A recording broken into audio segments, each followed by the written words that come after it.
Nabulabog ang mga Lakers fans sa nireveal mismo nitong si LBJ na yung main plan nila para sa magiging laban dito sa dalawang champion contender na team na Milwaukee Bucks at Denver Nuggets na nakapaloob ngayon sa strategy araw ngayon ng Lakers ang mangyayaring laban na to. And remember mga pare ko na 5 games pa yung remaining games nila bago ang playoffs. Ang Lakers kasi ngayon ay nakaharap sa series na may malaking problema pagdating sa main core nila.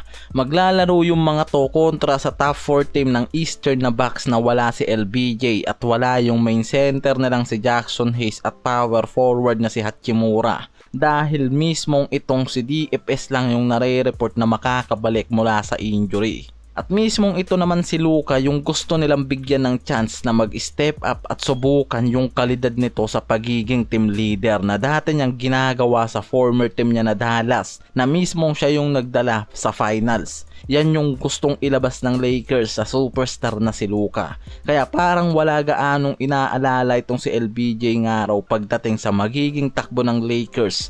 Even na 1 to 2 weeks siyang mawawala dahil mabibigyan naman ng chance itong si Luka na mag-step up at makakuha ng mas magandang rhythm sa LA Lakers habang wala si LBJ. Pero hindi pa rin inaalis ng mga to yung issue ngayon na kinaharap nitong si Luka sa kanyang back injury na isa naman sa nagiging alalahanin nitong si JJ Redick. Naniniwala kasi ang mga analyst na kailangan nitong si Luka na mag-step up para sa Lakers habang wala pa si LBJ at yan yung malaking opportunity na binibigay ngayon ng Lakers para dito kay Luka.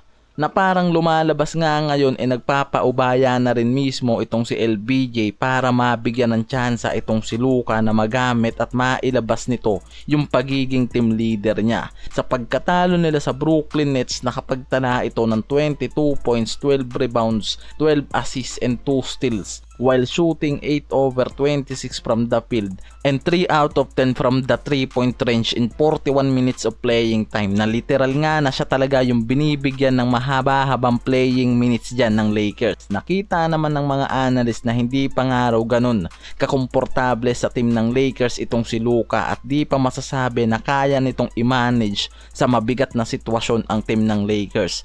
Na dapat nga ngayon kailangan na talaga nitong mag-step up as a team leader para sa Lakers. Nasa mahirap na road trip ngayon ng Lakers mula dito sa Milwaukee Bucks na makakaharap nila. Meron silang kakulangan sa roster, si DFS lang rin kasi yung nare-report na makakabalik mula sa injury. No Hayes, no Hachimura and LBJ. Yan yung inaasahan na nawala sa laban kontra sa Bucks. Na mismong nalalagay nga sa pressure itong si Luka kung paano nito i-handle ang ganitong sitwasyon ngayon sa Lakers. Dahil wala naman nga talagang ibang aasahan kundi siya lang. Merong 0-2 record ang Lakers since nang matalo sila dito sa Boston at naputol yung 8 winning streak nila.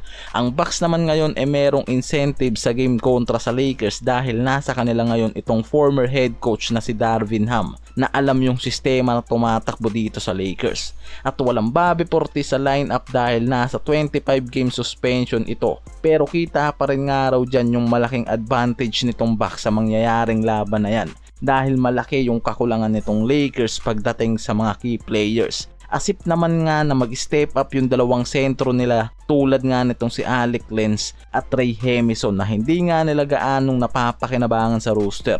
Kaya naman nakatutok ngayon ng Lakers dito kay Luka kung paano nito mabubuhat itong Lakers sa 5 games na natitira bago ang playoffs. Pero kung a-advance nga tayo sa plano na nireveal nitong si LBJ, talagang mas mabigat at sobrang taas nga raw ng pagiging champion contender ng Lakers sa oras na mag-step up itong si Luka as a team leader at bumalik sa kanya yung pagiging elite guards na sa oras nga na makabalik itong si LBJ at makuha nitong si Luka yung inaasahan sa kanya ng Lakers, sobrang laking outcome ito para sa kanilang first unit dahil paniguradong magiging mas malaki yung pag-angat ng offensive numbers ng mga to sa oras na makabalik na itong si LBJ mga pare ko ya. At nakikita mismo ng mga NBA analyst na kung makuha agad nitong si Luka yung pagiging team leader niya at pagiging elite point guard sa Lakers, magiging malaki yung pagbabago ng run nila pag magkasama na ulit sila nitong si LBJ sa lineup. Yan kasi yung nakikita rin nitong Lakers na dahilan kung bakit pinipilit ng mga to na mabigyan ng tsansa itong si Luka na mag-step up at pangunahan ng Lakers habang wala pa itong si LBJ dahil nasa kamay naman talaga ngayon nitong si Luka ang magiging takbo ng Lakers sa remaining games nila bago ang playoffs. Dahil hindi rin naman yan nalalayo noon nang dalhin niya sa finals ang Dallas Mavericks. Kailangan nga lang raw talaga nitong makuha yung pagiging team leader niya para sa Lakers, na mas tumaas yung pagiging champion contender sa oras na maaabot yan ni Luka ngayong season.